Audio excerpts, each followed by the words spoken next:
members of the Politburo, election supervisory teams, and the Electoral College, who worked tirelessly to ensure that the success of the process was achieved. I equally applaud the majority of candidates who campaigned in a peaceful and disciplined manner. Let me reiterate that the DCC structures and the elections thereof must unite the party and act as a springboard for entrenching our party's revolutionary ideology, constitutionalism, and a strong grassroots mobilization agenda.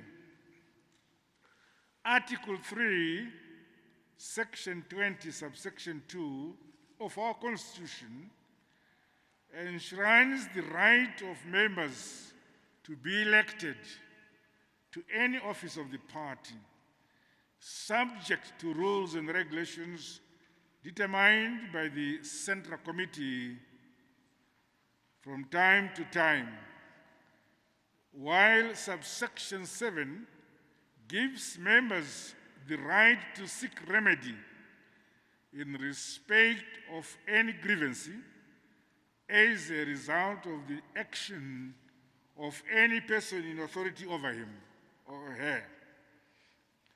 Following processes such as the past DCC elections, party cadres are well within their rights to make representations on matters of concern within the framework of our Constitution.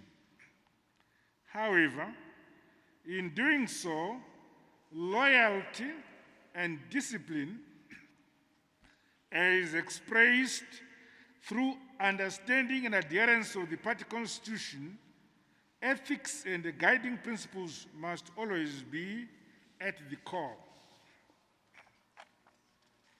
I therefore want to dissuade our members from using both the mainline and social media to express their grievances. Doing so amounts to bringing the name of the party into disrepute.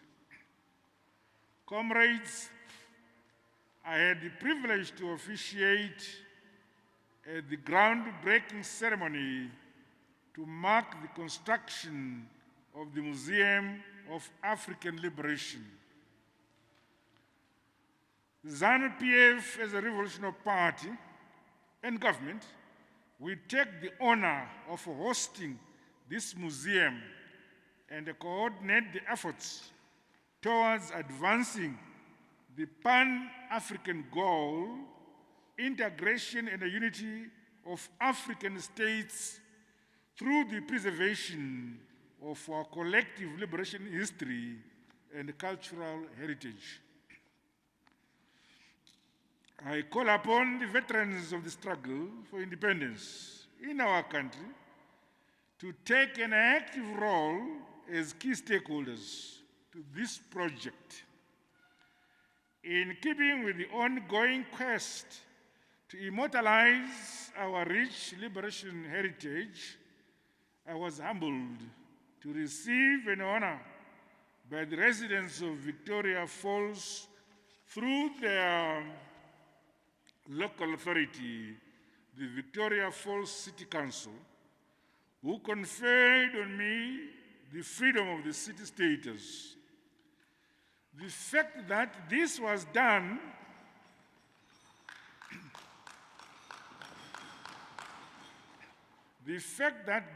done by an opposition-dominated council attests to the fact that our long-standing call for unity and oneness among our people as Zimbabweans is taking hold.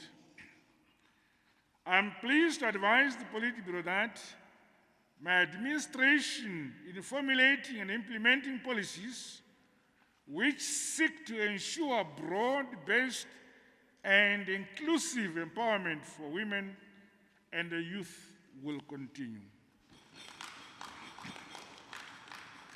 To this end, I launched the Micro, Small and Medium Enterprises Policy, which supports the inclusion of women in our mainstream economy and productive value chains in Gweru.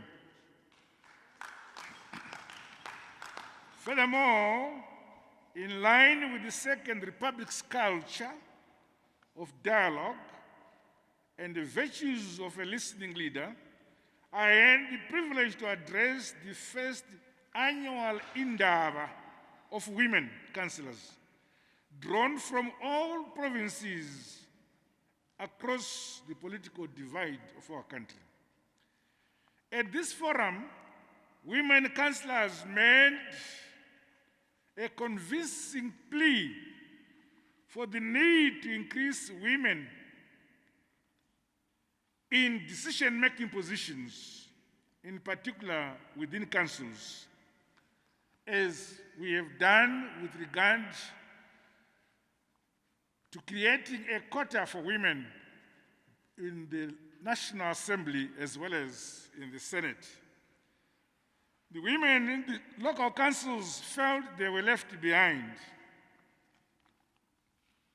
I'm pleased that Cabinet yesterday approved the principles for the amendment of the Constitution on proportional representation in local authorities, providing for 30% quota representation for women in all local authorities. This is testimony that we are a strong democracy, fostering unity of purpose towards matters of service delivery in local authorities and propelling our national development agenda. I applaud the women and youth as the vanguard of the party for their continued resolve and active participation in both government and the party programs. Going forward,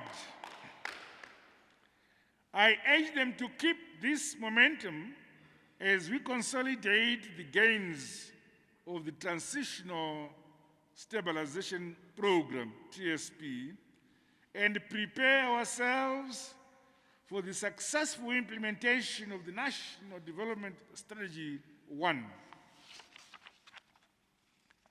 It is incumbent on the Secretaries for Economic Affairs as well as Production and Labor and Indigenization and Economic Empowerment in the party, in liaison with the Ministry of Finance and Economic Development, to scale up efforts to capacitate and empower the respective provincial and district secretaries.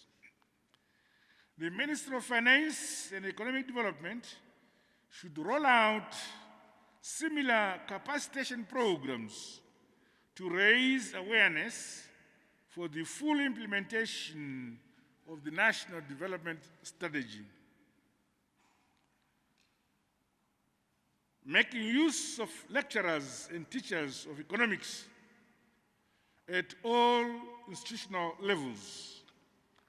Prospects of a successful and productive agriculture season cannot be overemphasized. As a leadership, let us continue to provide strategic guidance and support to our respective communities to fully utilize our God-given land resource and apparent good rains for increased production and productivity during this season. Guided by the 2018 Party Manifesto and the Goromonzi National People's Conference resolutions, my administration remains committed towards the establishment of quality national infrastructure for sustained long-term economic growth. We are thus determined to complete the construction of dams, major roads, upgrade and modernization of our ports of entry. Meanwhile, our fight against corruption continues at full throttle.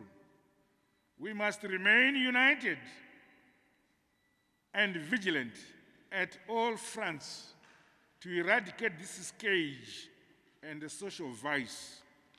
In doing so, the national and the party constitution provides the guiding cardinal moral compass to the members of our party and the citizenry in general.